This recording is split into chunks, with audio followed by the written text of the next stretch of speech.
분들 많아서 그래서 우리 딱 그 사람들 좋아하는 곡으로 몇 곡 바꿨어요. 연습 많이 하면 자동적으로 자연스럽게 머릿속에 들어가서 연주는 악보 없이 가능합니다. Playing with an old friend is another kind of joy. 친구 관계부터 지금은 대표님까지 우리 관계 바꿨어요. 공연 기획 잘하고 노래 잘 부르고 완전 멀티플레이어예요. 날씨도 너무 오늘 It took a lot of practice to get here. 도 없고 그렇게 덥지도 우리 않고. 알렉스 선생님이 사실 우리랑 같이 연주하면서 트레이닝을 했어요. 악보를 외워라.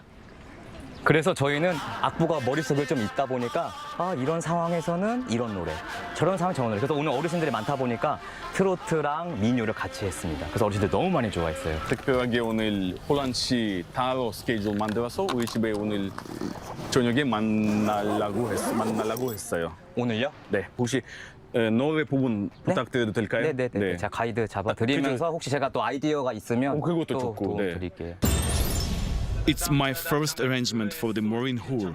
Plenty to figure out. 도파, 그다음에 왜 솔레 더 편하지? 네. 괜찮아요, 보세요. 이렇게. 도파. 파더. 파도, 그죠? 오케이, 땡큐. 괜찮아요. 도. Hearing we were rehearsing, Madeleine rushed right over. 안녕하세요. 어때요? 오늘 네, 괜찮아요. 좋아요. 좋아졌어요. 아 다행이다. Someone majored in Gyeonggi Minyo sings Arirang beautifully.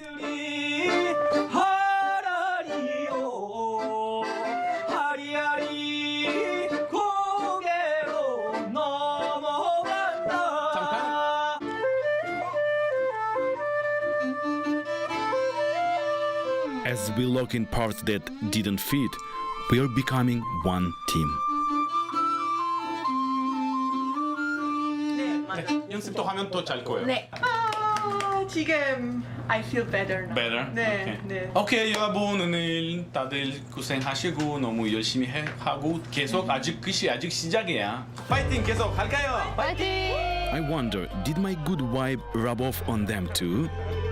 그 새로운 바꾸는 악보를 열심히 연습하고 다음 주에 잘하고 오겠습니다. Before that, everyone was like, we are trying everyone on our own, but I feel now, at least us three, have now a connection, so it's getting better. Now we have to include the others and get a team. Finally, a band. That's what we are, right? So yeah, I'm looking forward to it.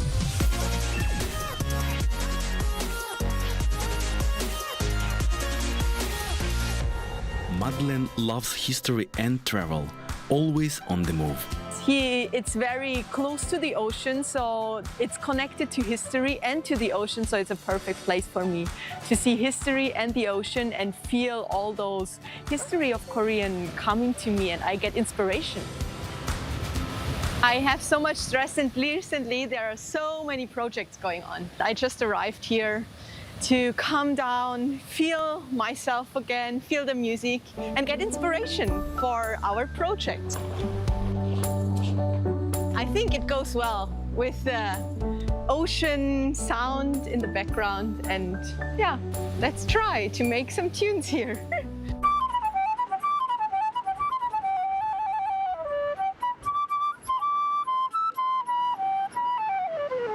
I feel inspired to practice even more for our soundtrack, and I think now with my inspiration and all this nature and the ocean, I feel I can bring much more to our project, and my Western, the nature and the gugak, and here even in the background, the instruments, so everywhere is gugak and history. So I'm happy to share with my colleagues this experience. They should have come with me.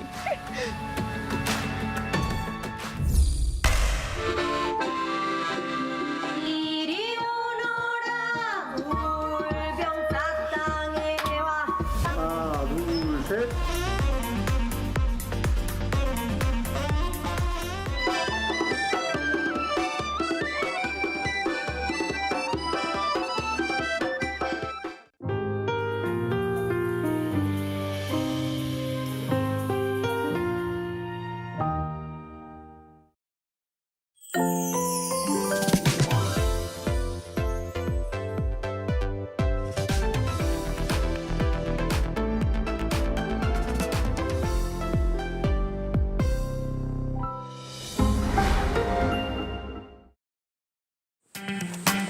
갈까요? 갈까요? 갈까요? 갈까요? 어디 가요? 한글 만나러!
Are you curious about Korean cultural heritage?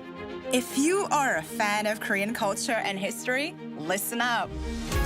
Korean cultural heritage is based on a 5,000-year history.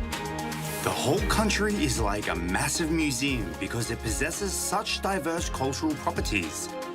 Let's not wait any longer and take a look. First, for beginners, for those who are not familiar with Korea, let's start with the world-famous list.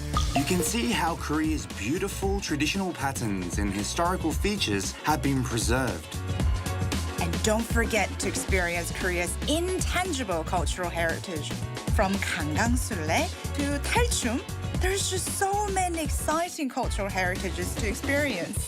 These are for intermediate level tourists who have already visited Korea and its famous attractions. You might even be standing in a World Heritage Site right now. How about searching for intangible cultural heritage that you can experience? 한소리, 제주 해녀 diving, 김장. Make some unforgettable memories while having fun. Last but not least, the advanced level. It's the memory of the World Register. Korea possesses an extensive documentary heritage. Korea is serious about documentation and preservation. A tour of Korean cultural heritage will become a legacy of your own. Why not make your own Korean cultural heritage travel itinerary? Isn't it fascinating?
The moment we wear it, our spirits lift. It helps us grow strong in body and in mind. As we wear it, we learn patience and respect. The belt system motivates students to strive harder and continue growing. This uniform shapes movement into grace and turns performance into something thrilling. Now, embraced around the world, Taekwondo shares our culture, philosophy, and values with pride and spirit. Though it may seem simple, this uniform holds your passion and your journey. It belongs to Taekwondo. Wear the extraordinary. Be with Taekwondo.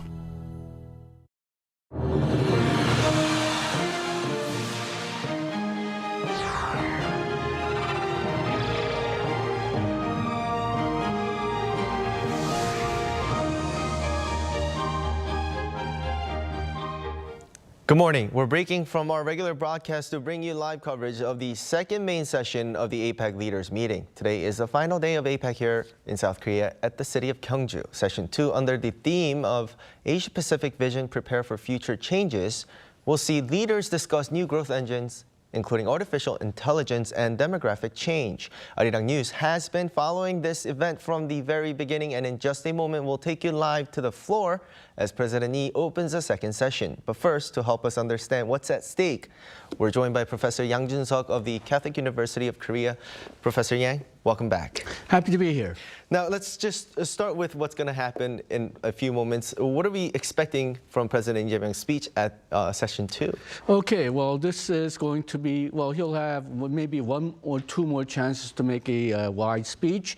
But because this is going to be a period where all the leaders are going to be speaking in turn, I think he'll concentrate on policy issues that deals with not just the APEC area presently, but for the future. So I'm sure that there will be some elements of open trade, regional cooperation, and then on future policy-wise, AI. And APEC is often very interested in things like how to deal with disasters, natural disasters, and how to cooperate among the members on various future changes. Demographics was mentioned.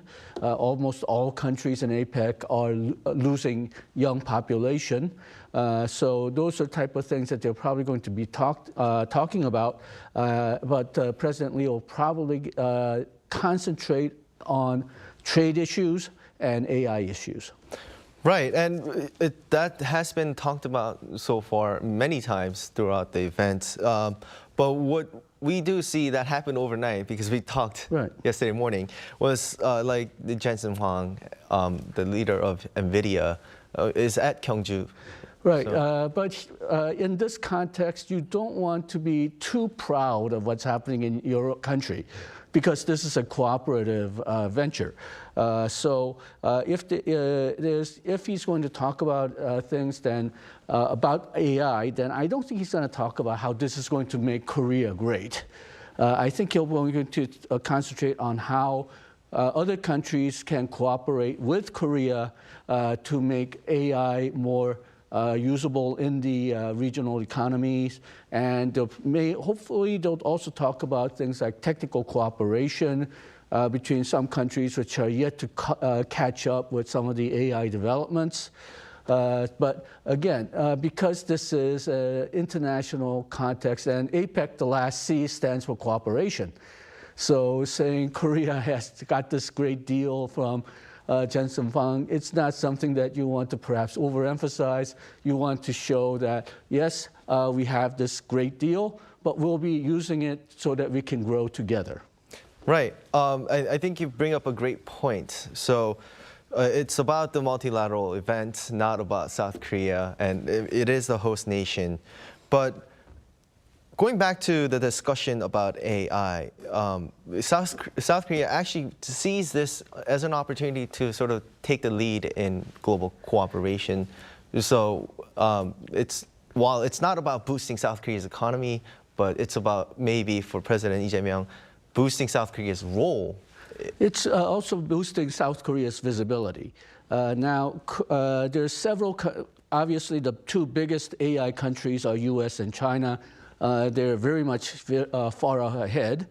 There's a lot of countries that are shooting for the third place. Korea is definitely one of them, but so are some European countries as well as some Asian countries. And right now, Korea is positioned to become a firm third place runner in that race.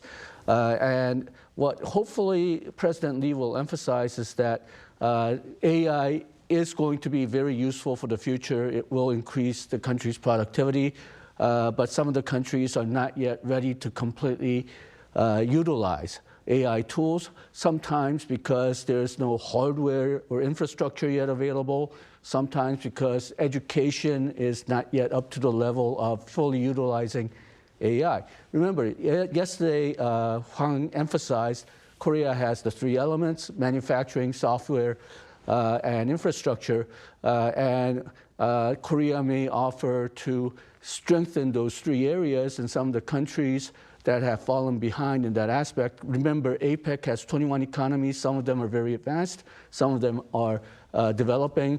So that's one of the factors about pillars of APEC, technical cooperation. Right, and we do talk a lot about the middle nations of APEC members. So they have sort of a stage for them to speak out about themselves, and the visibility aspect is very important, of course. And what we're seeing right now is the leaders of the APEC members coming into the room for the session 2. We're going to be bringing you the speech by President Lee Jae-myung, which will open this session under the theme of Asia-Pacific Vision, Prepare for Future Changes. Now, we're expected to hear more about President Lee Jae-myung's ideas on new growth engines, including artificial intelligence and demographic change. Once again, we are bringing you the live scenes from the session 2, which is about to start in Gyeongju. Now, again, Professor, you did say that when it comes to artificial intelligence, the top two nations right now are US and China. What did you see in terms of rivalry? I mean, President Trump obviously left early before APEC main session started.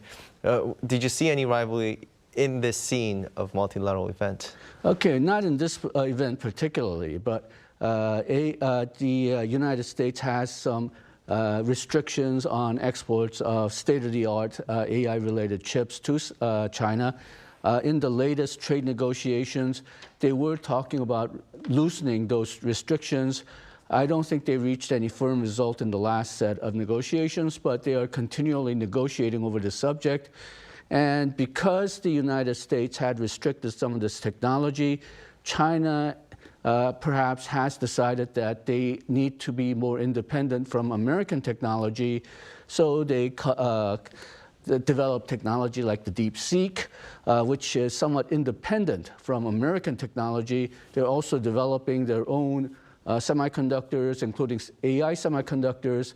There's some conflict over how developed these Chinese chips are. Some people claim that they come very close to the quality of US chips.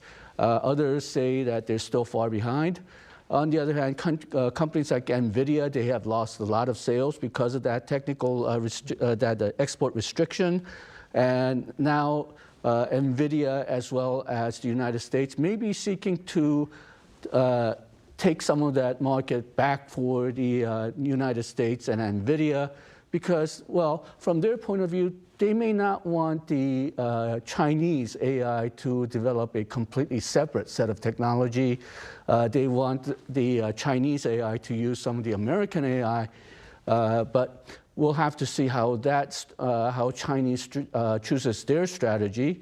But again, Korea right now seems to be in competition for third place. We're actually doing very good in a lot of areas of AI, but so are some of the other countries, France in particular, I think.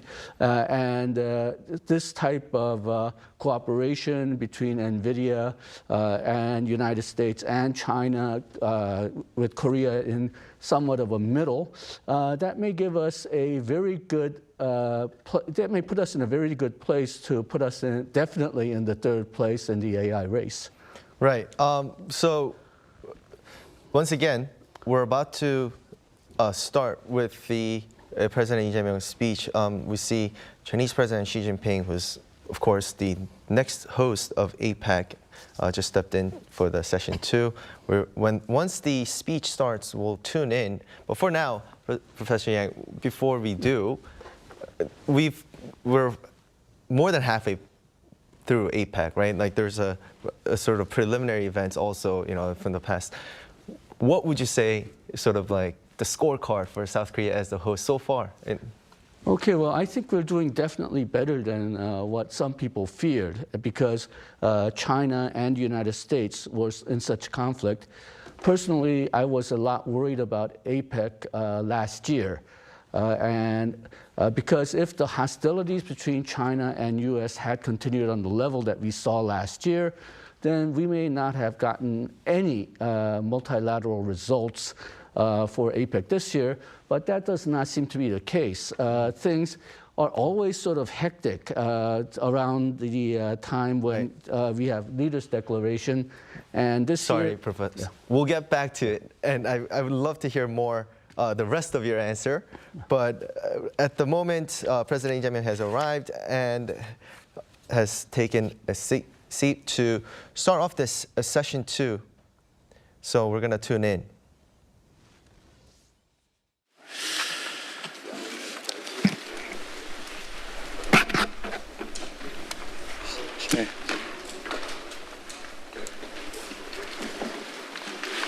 네. APEC 회원 경제 지도자 여러분, Leaders of 어제 APEC member 관람한창에서 countries, 선보인 한국 음식 did you 문화 공연 enjoy 어땠는지 모르겠습니다. our Korean food and culture performance last night? 처럼 오늘은 Like the theme of 지속 yesterday's 가능한 미래를 위한 performance, 청사진에 대해서 we are going to 함께 talk about the 논의할 blueprint 예정입니다. for the sustainable 어제 future. 공연이 여러분에게 좋은 I hope 영감을 that yesterday's 줬기를 performance 기대합니다. gave you more inspiration.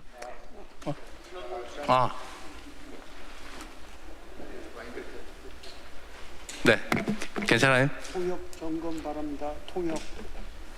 We're trying to 네, check 통역. the interpretation 칠레가 잘 안 들리는 모양입니다. on site. 네. Okay. 그럼 지금부터 So let us now 제 begin 32차 the 32nd 경제 지도자 APEC 회의 Economic Leaders Meeting, 리트리트 세션을 시작하겠습니다. the second day's session. 의제에 관해서 소개를 About 드리도록 the 하겠습니다. agenda I'd like to 우리 introduce. APEC은 APEC, 지난 수십 년간 for the 당면한 last 현 세계 decades, 경제 과제들을 we 해결할 have 아이디어 come together 인큐베이터로 and had 자리매김해왔습니다. acted as an 유구한 idea 전통을 이어받아 오늘 이 incubator 자리에서도 for the AI와 solutions 인구구조 변화라는 to the 공통의 과제에 대한 economic 창의적인 해법을 함께 problems. 찾아갈 수 And 있기를 also, I 기대합니다. hope that we can 우리 APEC come together 회원들은 this time to 인공지능의 have 가져올 wise 변화에 resolutions to our 능동적으로 current 대응할 수 있는 issues. 잠재력과 We 역량을 have the 이미 potential to 갖추고 있습니다. preemptively respond 연구에 to 따르면 the current issues. 인공지능 역량 According 상위 to a 10개국 중 5개국이 survey APEC 회원이고 인공지능 관련 최다 of 특허 보유 AI 상위 4개국이 countries 모두 around the world, 회원들입니다. 5 are APEC 이처럼 막강한 countries 잠재력을 and 공동 also 번영의 the 동력으로 APEC 만들려면 powerhouses. All of them are APEC countries. 친화적인 사회 So 경제적 환경을 the 조성하고 societal and 민관 혁명을 environmental 촉진해서 environment should be set 창의성을 so that it could be 뒷받침해야 favorable for AI to 대한민국은 advance. 인공지능 And 혁신 the Republic of 생태계 Korea, 조성에 in order 집중하며 to, 국가적 차원의 we are going to AI focus 대전을 all our 추구하고 있습니다.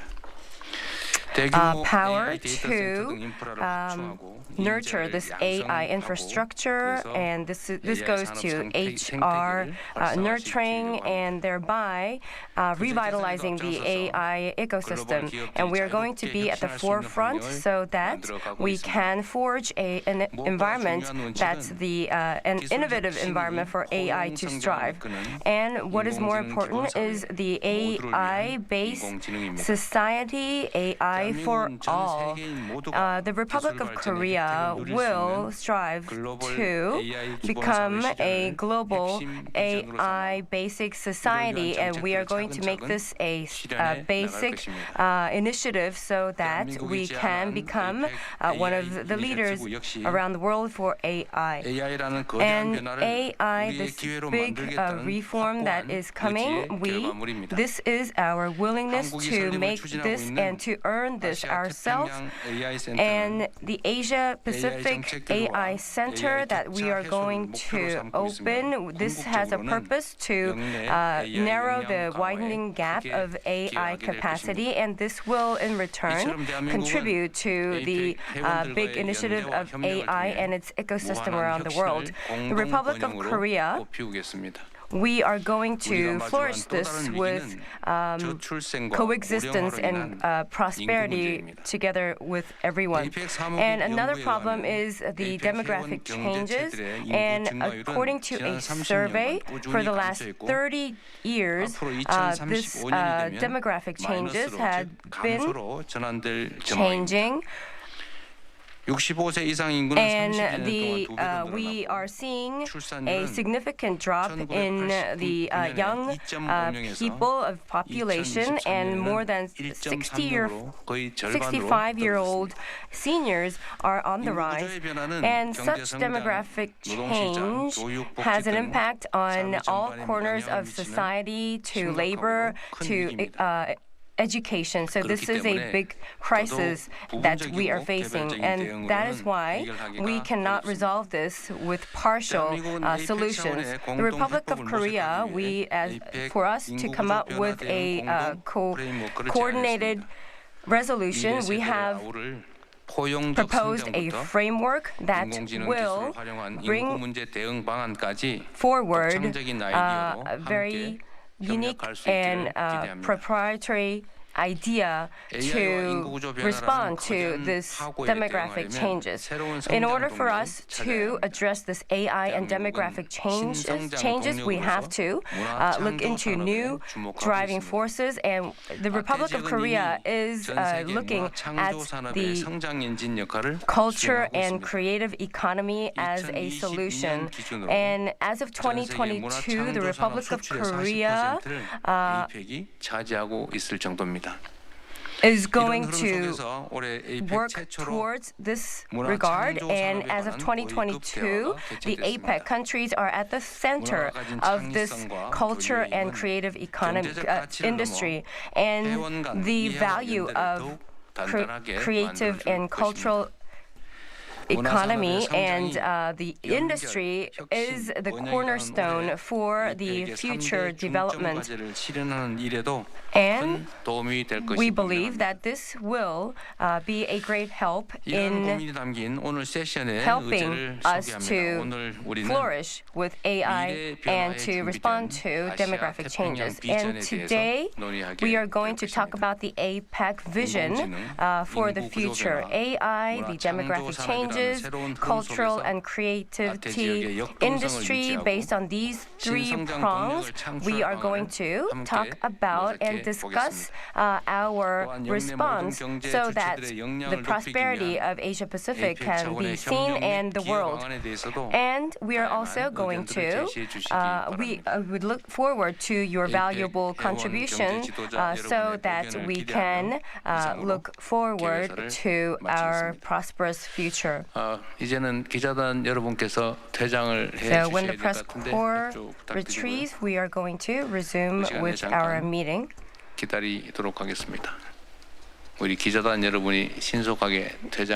I would like to ask the press corps to retrieve as promptly as possible. That was President Lee Jae-myung opening the session 2 of APEC leaders meeting on the second and last day of the forum.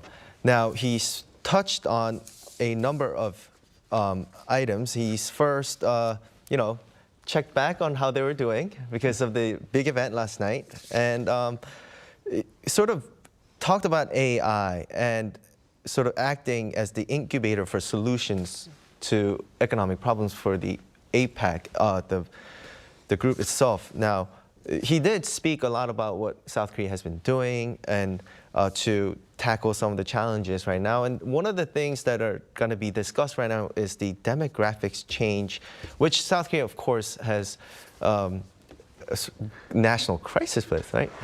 So first, what did you think about the second speech? We were looking at speeches all, throughout past few days. Okay, well, two things hit me. First is that he did talk a lot about AI. He did talk a little bit about cooperation between Korea and other APEC economies, but perhaps not as much as I expected. In the past, one of the biggest issues that's been in the APEC is digital divide. How some countries are far ahead, other countries are not, and even within countries, there is some segment who do not use the digital technologies. So I think the AI sort of divide that he talked about fits into this theme, but I expected perhaps a bit more talk about cooperation than what we had, but it was a fairly good speech overall. Demographic changes, Korea is known to have the worst situation here, but the second worst is Hong Kong.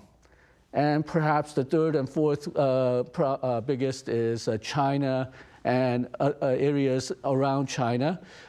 Virtually all APEC economies, except perhaps Indonesia and Malaysia, are suffering from slow population growth, changes in the balance toward the old, and even in the countries which are in the American continent, United States, they are becoming more and more worried about demographics as well. So this is going to be a big issue. Problem is, no one's really quite sure how to solve it. Right, right. And it's a challenge, definitely. But I would like to also highlight the fact that Gyeongju Declaration is something that everyone has been anticipating, especially in South Korea, with that possibly being the best sort of success story as a host nation. What does it mean to adopt this by the members? Okay, well, every year they try to come up with leaders' declaration, and on top of that, if they feel strongly about some issues, then they will have some sort of a vision statement or an action statement. Right now, the APEC is working under the so-called Putrajaya Vision 2040, which means open and dynamic, resilient, and peaceful Asian-Pacific community by 2040. Before that, they had the Bogor Goals, which lasted up to 2020, open and free trade within the APEC region. So sometimes they do offer vision like that. Right now, because we are working under the Putrajaya vision, I don't think they'll come up with a new vision statement. They may have some kind of action plan which works under this vision, like the Busan roadmap that they had in 2005. But right now, those type of things are very difficult because of the trade war between the China and U.S. I think the best that we can reasonably hope for is some kind of a unified vision of what they want for the Asian Pacific region. So obviously regional integration is going to be there. We're not quite sure if free trade is going to be there. But we are also probably going to have a lot of statements on what kind of cooperative endeavors that APEC is expected to have in the future. So basically this will be sort of a summary of where the member economies think APEC is now. And if there's sufficient agreement on that status, then we will get a unified statement. But It hasn't happened often, but there has been years when they could not agree. I don't think this is going to be one of those years. This atmosphere has been better than I expected. Right, and it was. It seemed like it could be one of those years building up to APEC, right? So last year, as I said, I did not expect things to go this well, at least in terms of members getting along with each other. But this year has been actually, I think, better than a lot of people expected, including myself. So I think we will come up with the unified declaration. Problem is what's going to be in it. I'm sure the people who are working on it are fiddling around with the last details. There are always one or two countries which want something added or subtracted. So there's probably diplomats going around frantically dealing with one or two sentences right now. Right, right. And there's something that I actually would like to bring up because it wasn't mentioned enough, is climate change. That has been sort of the easy topic for everyone to kind of get on board, but that's not talked about it, often here at APEC for this year. Okay, well, let's. APEC is actually a year-long activity, and the leaders meeting that we're having currently is sort of the climax of the entire year activity. There's actually major meetings throughout the year. The biggest, there's three biggest meetings are called SOM, Senior Officers Meeting, and they encompass a wide array of policies, not only trade, but gender issues, education issues, health issues, disaster relief, and so on and so on. And climate change was a big factor in those activities. But when it comes to the leader's statement, as I said, you have to get approval from all 21 members. And there's a couple of members, especially the United States, which recently, during the Trump administration, has not been very happy about anything that deals with climate issues. So it might have been underemphasized strategically because Korea is a host country. That's a good point. It might have been omitted or less spoken about on purpose, right? All right, well, that's all the time we have with you, Professor Yang. Thank you so much again for helping us out. Thank you.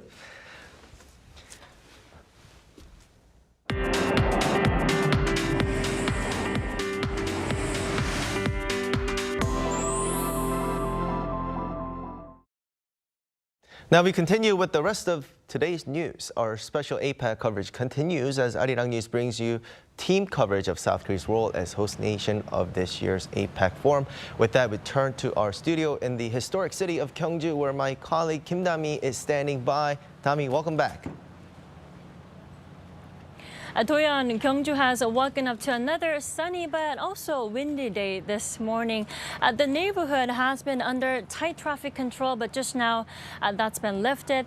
Things are up and going, ready for day two. Now, and in the meantime, we continue our coverage of APEC here in the host city. It's shaping up to be another busy day packed with high-level meetings and summit diplomacy. We first go live to the International Media Center, where our Presidential Office correspondent Song Yujin is standing by.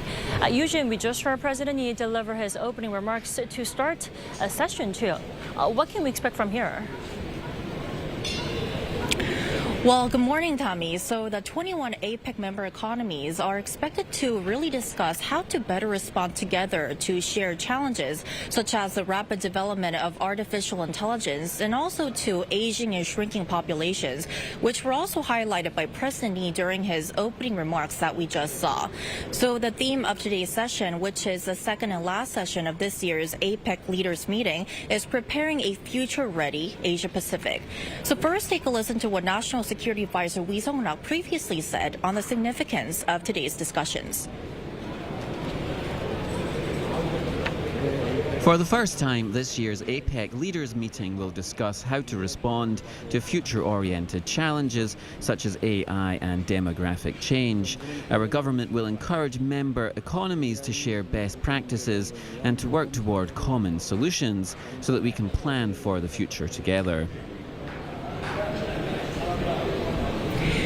Now, Tommy, as you know, one of the biggest questions going into the APEC leaders meeting was whether a joint declaration could be adopted because it requires a unanimous approval at a time of rising geopolitical tensions. However, this morning we heard from the presidential office that the APEC leaders' Gyeongju declaration, along with 2 additional documents on artificial intelligence and demographic change, is expected to be formally endorsed at the end of session 2. Now, afterward, President Lee will hand over the APEC chair to next year's host, Chinese President Xi Jinping. That will be followed by the traditional group photo with participating leaders wearing a modern take on a traditional Korean scarf. And then President Lee will wrap up his APEC duties by holding a press conference right here at the International Media Center this afternoon. Right, Yujin, that marks the end of APEC 2025 at Korea today on Saturday, but the President's Day isn't over yet, right? You're definitely right, Tommy. That's because President Lee will be holding his very first summit with Chinese President Xi Jinping, who is making a state visit to South Korea for the first time in 11 years. So their meeting this afternoon will begin by Xi signing the guest book, a photo session, then a welcoming ceremony, followed by talks. So yesterday, presidential spokesperson Kang Yoo-jung gave a preview on what the 2 leaders will discuss. Take a listen. Under the shared principle that people's livelihoods come first, the 2 leaders are expected to take up ways to address livelihood issues in both countries. In that same context, they are also expected to discuss peace and the denuclearization of the Korean Peninsula. So after their talks, there will be a state dinner. Now, attention is on whether the Lee-Xi summit could mark a turning point in Seoul-Beijing relations, which have been strained in recent years. Now, with that, President Lee will wrap up his very intensive week of summit diplomacy here in Gyeongju. However, tomorrow, he is scheduled to meet with Singapore's Prime Minister Lawrence Wong, who is making an official visit to South Korea in Seoul. So the president will be continuing his series of bilateral talks in the capital. Tommy, back to you. All right, thanks Yujin for that report. That was our Song Yujin live from the International Media Center. And ahead of the much-anticipated Lee-Xi summit later this afternoon, North Korea is not hesitating to give Seoul and Beijing a piece of its mind, and what's being seen as an attempt to pressure China. Our An Sung-jin reports. North Korea has condemned the denuclearization of the Korean Peninsula as a pipe dream. This comes as South Korea and China prepare to hold summit talks on the issue on the sidelines of the APEC economic leaders meeting in Gyeongju on Saturday. According to the North State media, the Korean Central News Agency, North Korean Vice Foreign Minister Park Myung-ho said on Friday that no matter how many times denuclearization is raised, the North will remain patient, insisting it is a pipe dream that can never be realized. He went on to say that denying the DPRK status as a nuclear weapons state and clinging to what he called the daydream of denuclearization shows what he described as a lack of common sense on the part of the ROK.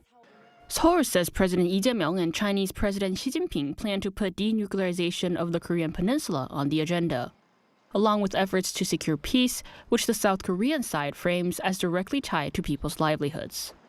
Analysts say North Korea's statement released ahead of the Lee-Xi talks is both a backlash against South Korea's presidential office and a way to pressure Beijing. An Sung-jin, Arirang News. It's been a week of intense diplomacy here in Gyeongju, especially for the South Korean leader. And he is now left with his first summit with Chinese President Xi Jinping this afternoon. Will the Lee-Xi summit reshape Seoul-Beijing relations? For that, we turn to our foreign affairs correspondent, Oh Soo-young. Good morning, Soo-young. Good morning, Tommy. So, Soo-young, President Xi Jinping is in South Korea on a state visit for the first time in 11 years, isn't he? Yes, that's right. And in 11 years, that would be the first time since July 2014 when he made his state visit to South Korea under the presidency of then President Park Geun-hye. Right. And this was a very noteworthy event for many observers because it's the first time that a Chinese leader visited South Korea ahead of North Korea. And particularly surprising as Park Geun-hye was a conservative government, which is traditionally leaning more towards the US than China.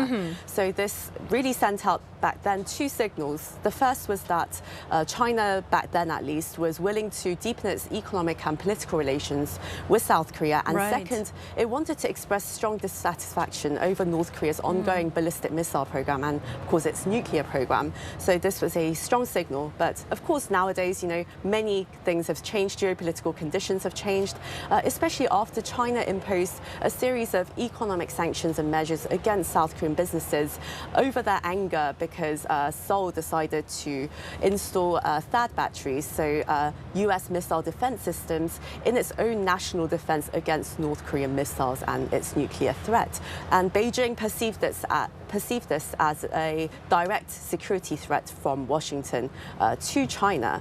So since then, relations have soured, and the ongoing US-China rivalry hasn't helped because now both sides are pressuring South Korea and many other middle powers to align with either the US and China. But for Korea, this is practically impossible because the US is our largest security partner. So moving away from it is pretty much impossible, both militarily and ideologically. And China is our neighbor. So geographically, it's impossible to move away from China. So relations have been precarious between Seoul and Beijing at best. So much has changed, both at home and abroad, especially regarding Korean Peninsula issues. Now, Soo-young, it is the first summit between Yi and Xi, but how has the actual engagement been between the two leaders so far? Surprisingly quieter than initially thought.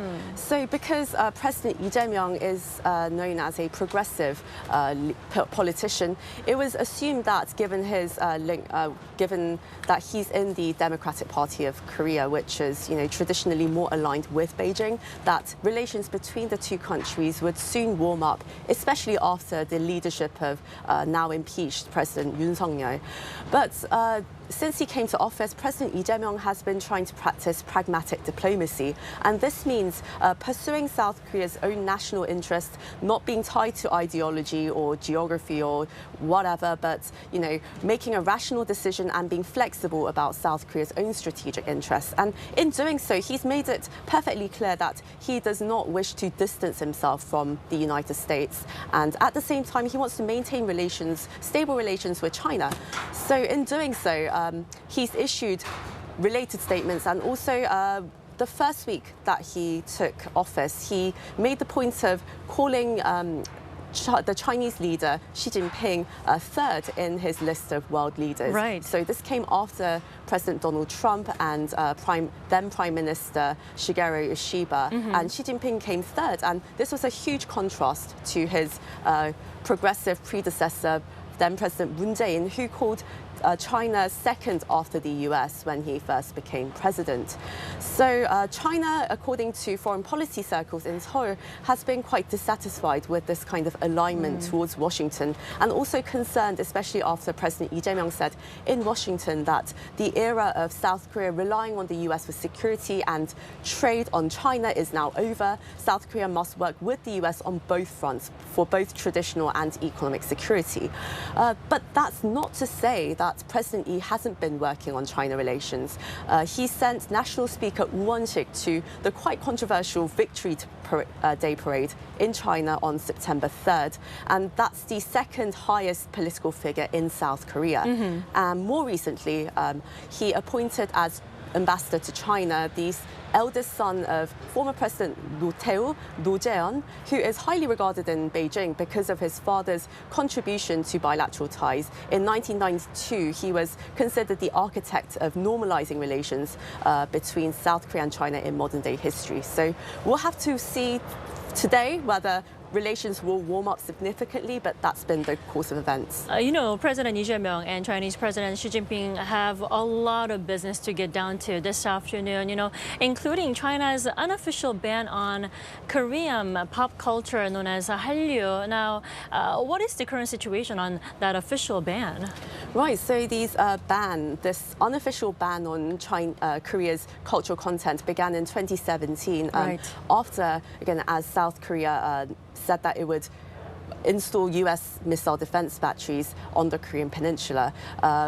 Along with other economic measures against the Korean economy, China decided to also put an effective ban on Korea's cultural industries, from gaming to films, K-dramas, and also K-pop. And now it maintains that there was never an official ban, so there was a lot of bureaucracy officially. So now Korean cultural content to appear on Chinese television, to stage K-pop concerts, they require approval and review from the Chinese government, but they've been, routinely denied. So officially, this is due to red tape or bureaucratic slowness or complications, but unofficially and more realistically, it's been a ban against Hallyu or Korean content. Now, apart from the cultural stuff, now how are Yi and Xi expected to discuss, trade and economic cooperation, especially followed by the summit between President Donald Trump and President Xi Jinping? I mean, they have reached the consensus, but the trade war appears to be not over yet, as far as I understand. Right, exactly. So as we discussed before, this tit-for-tat kind of retaliation between the US and China, it will presumably continue for some time, because the battle for now over minerals and soybeans and so on and so forth, fentanyl, the battle is over, but the war definitely isn't. So South Korean firms remain highly cautious and rather anxious about their long-term investments and business with China. And well, in order to reassure Korean businesses, there needs to be a certain level of stability here, but that's been rather difficult, especially over an almost decade-long period of time after China again imposed a comprehensive series of economic retaliation measures against the Korean economy. The effects of that have been long-lasting, and they haven't been fully lifted, including on cultural contents, of course. So President Yi is expected to raise this in his talks with President Xi to promote, exchanges economically and trade, and to provide some kind of, some kind of reassurance for Korean businesses. So he'll be signaling to Xi that we want something more definitive. Well, I'm sure he will be seeking mutual benefits that will satisfy both sides. Then now North Korea will no doubt be on the agenda for the day. Do you think South Korea will once again ask China to play a constructive role in dealing with Korean Peninsula issues and North Korea's nuclear program? Most definitely. I mean, that has definitely always been Seoul's MO when it comes to China. It always asks China to use its influence to pressure or at least convince its smaller neighbour to, move to a better path and, give up its nuclear weapons and move towards peace and prosperity in the region. And this request will come, after President Xi stood alongside, North Korean leader Kim Jong-un and Russian President Vladimir Putin in September during China's Victory Day parade. And the three seem to present this very concerning sort of unity against, the rules-based international order, and especially against Western countries, and that nowadays includes South Korea, right? So after that, there have been growing concerns, especially as North Korean leader Kim Jong-un and President Xi Jinping, when they sat down in September in their bilateral summit, in their readout, there was no mention of denuclearization. Right. And in all of their previous summits, they had always mentioned denuclearization. And of course, this was when North Korea was looking to negotiate with the US. But at the same time, China was clearly trying to play a role in bringing North Korea to the table. But it's now very concerning whether China is, backtracking from that, and whether it's enabling North Korea even. And well, President Yi today will definitely be asking Beijing once again to play a constructive role. And the foreign ministers meeting between the two countries in September, very shortly after Xi and Kim's meeting, our foreign minister Cho Hyun has told media that he felt reassured that China's position on denuclearization remains unchanged, and China continues to wish for denuclearization of the Korean Peninsula. But bringing in the leaders to say that and having President Xi Jinping on board, that would definitely be much more helpful. And of course, we mentioned North Korea saying this morning that it basically doesn't care if China and South Korea talk. Well, it sounded quite antsy, though. Right, and that's of course its usual acerbic kind of rhetoric, right? But experts this morning, who I've been messaging, have noted that this is North Korea still rather toning down what it actually could have said out of respect for Xi Jinping. Okay. So this indicates that it's definitely watching. Well, we do know for sure that North Korea is closely following the upcoming Yi-Xi summit. Now, Soo-young, there's another issue between Seoul and Beijing. China has been installing illegal structures between the two borders, the sea border, since 2018. 2018, and now. That's illegal under the existing agreements. Will that be brought up this time or no? It's certainly expected to be brought up. Our foreign minister has brought it up in his meeting with Chinese Foreign Minister Wang Yi in September. And as you said, China since 2018 has been installing at least a dozen of these massive, some are quite large, these steel structures or platform-like structures. And China has been claiming that these are for fish farming, so it's saying they're, for aquaculture purposes. But South Korea, along with a bunch of experts, international media, are very concerned that this is China employing its usual grey zone tactics that we're seeing in the South China Sea. So it's making these unofficial kind of, territory, encroachments into the provisional maritime zone between South Korea and China that was forged in 2001, because their maritime claims, they overlap, and they decided to jointly operate the region, and China is breaking that rule. So what South Korea is doing by raising this over the past few months very sharply is trying to nip this in the bud so that this doesn't turn into a stronger jurisdictional claim by China in the coming months or years. Well, the two leaders have a lot on their shoulders in the afternoon here in Gyeongju. Let's see how that unfolds. Yes, thanks for coming in tonight. This morning, Soo-young, sorry, I saw you last night, so it feels like a continuation We're of working around the coverage. The clock, Tammy. All right, I'll see you later. Thanks very much. And meanwhile, U.S. President Donald Trump has expressed dissatisfaction with his Asia trip, highlighting the warm reception he received in South Korea. He told reporters on board Air Force One en route to Florida on Friday that summits with South Korea, China, and Japan had been wonderful. Referring to the ROK-U.S. summit, Trump said that people must have seen how he was treated in South Korea, asserting that America is being respected again. Now, his remarks appear to refer to gifts he received from South Korea, such as a replica gold crown and the Grand Order of Mugunghwa.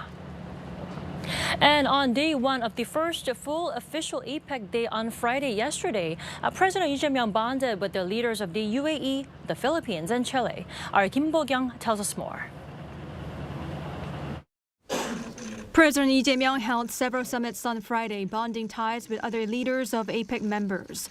During the summit with the Philippines, President Lee underlined how this year marks the first anniversary of establishing a strategic partnership between the two and agreed to continue working closely for more cooperation. 아주 많은 세월 동안 한국과 필리핀이 우방 국가로서 서로 지원하고 협력해 왔지만 오늘 우리 대통령님 방문을 계기로 앞으로 더 높은 단계의 밀도 있는 협력 관계가 맺어지기를 기대합니다. We have already reached several milestones, one of which was the bilateral free trade agreement and also our cooperations in areas of defense and security, amongst other key areas of mutual interest. While welcoming President Gabriel Boric Font's first visit to Korea, President Lee noted that Chile has established itself as a key partner in the region. 최초로 대한민국을 승인한다든지 또 최초로 FTA를 체결한다든지 어떤 여러 면에서 대한민국과 특별한 관계를 맺고 있습니다. In the early 2000s, we signed an FTA.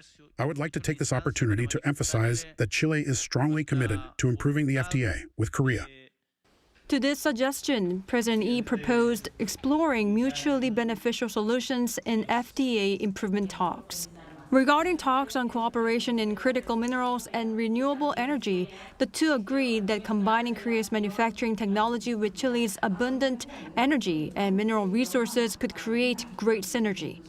These summits were after President Yi met with Crown Prince Khaled bin Mohammed bin Zayed Al Nahyan of Abu Dhabi earlier in the morning.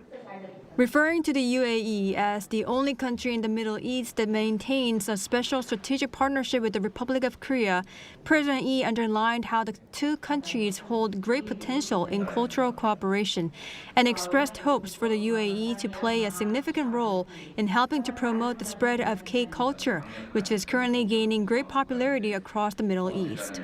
The Crown Prince underlined how the UAE's relationship with South Korea is a special and important one, saying what makes it special is that it is built on trust. Pointing out that strengthening ties and cooperation among Asian nations is also a priority for the UAE, he invited Yi to visit Abu Dhabi in November. 김보경, Arirang News.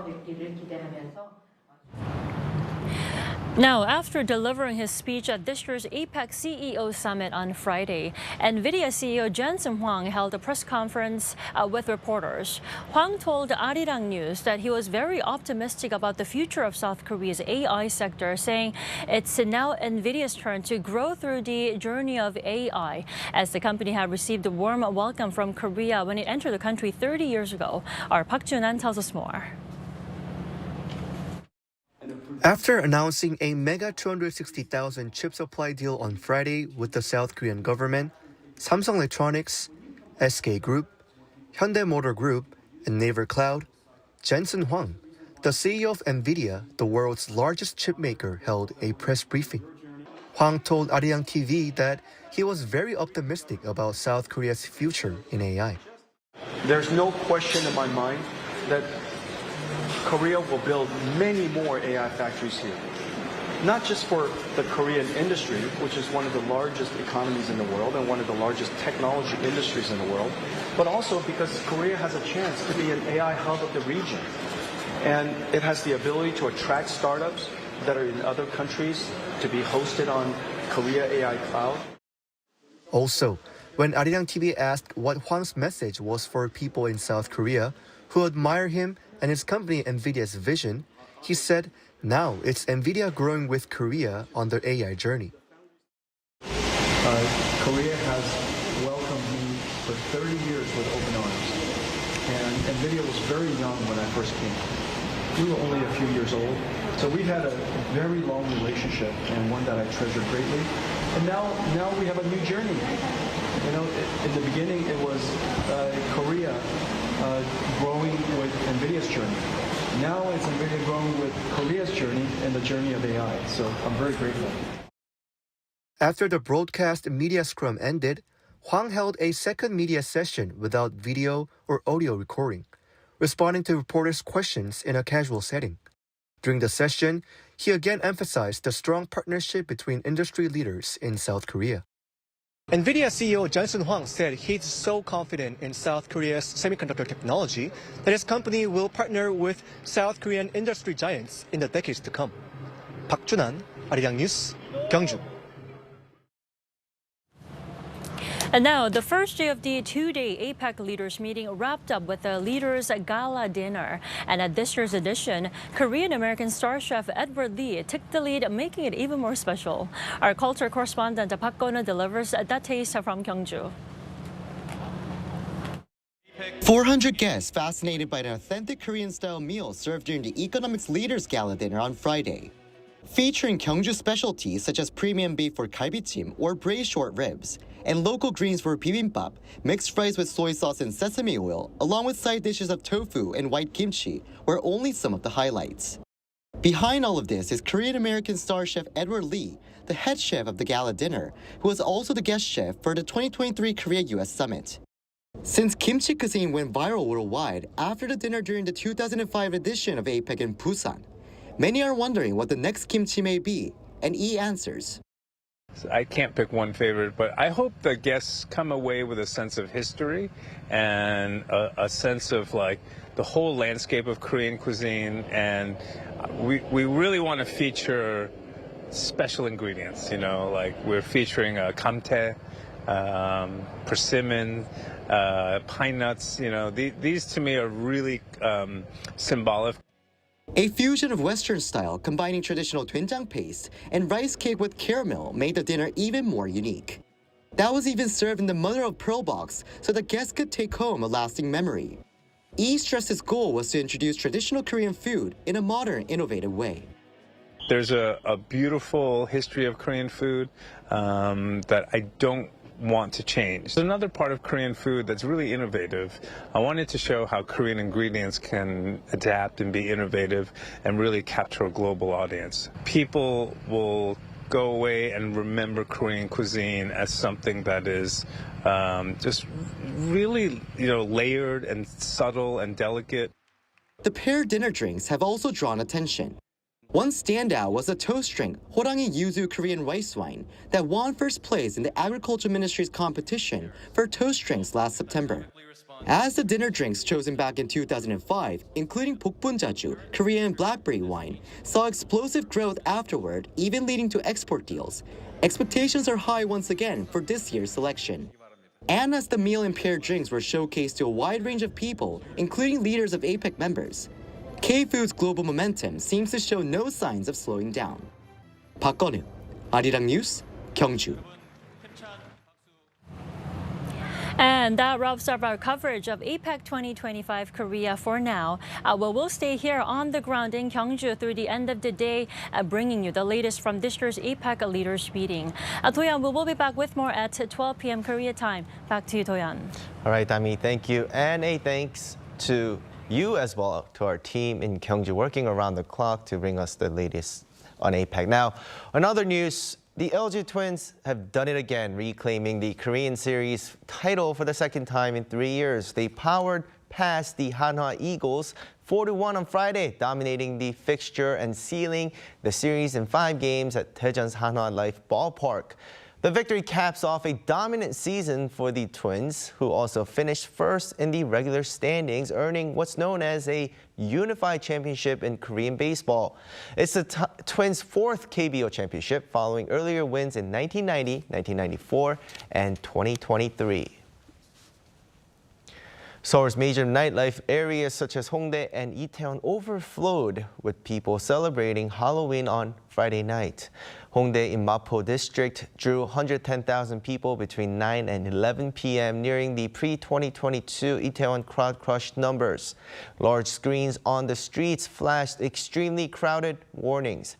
Itaewon, the site of the 2022 tragedy, saw its alleyways packed with more than 11,000 people by 10:30 p.m., with subway trains skipping the station after 11 p.m. Despite some tense moments, such as crowds bumping shoulders and surging in narrow spots, no major incidents were reported. The government's online administrative services have been restored to over 90% following the fire at the State Data Center back in September. The Central Disaster and Safety Countermeasures Headquarters says all 40 Grade 1 services, those considered most essential, are now back online. During a meeting of related officials on Friday, Interior Minister Yoon Ho-jung said that the government will complete the restoration by the end of November.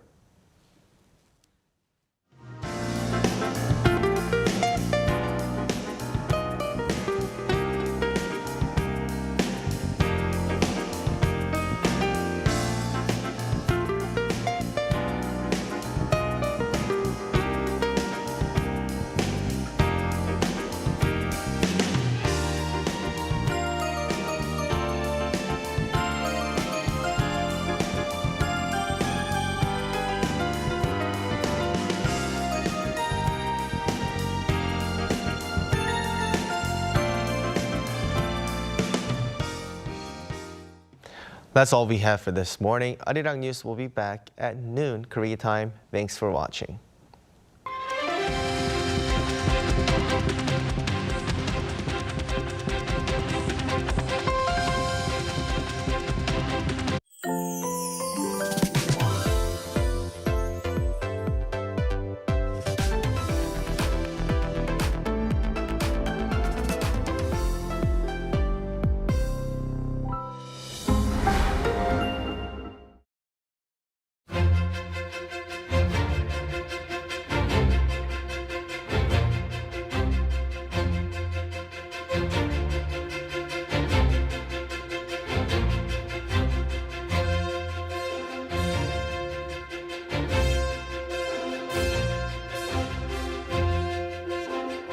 협력과 연대만이 우리를 더 나은 미래로 이끄는 확실한 해답입니다. 각자의 국익이 걸린 일이기 때문에 언제나 우리가 같은 입장일 수 없다는 것은 분명합니다. 그러나 힘을 합쳐 공동 번영을 이뤄내야 한다라는 궁극의 목표 앞에서 우리는 함께할 수 있습니다.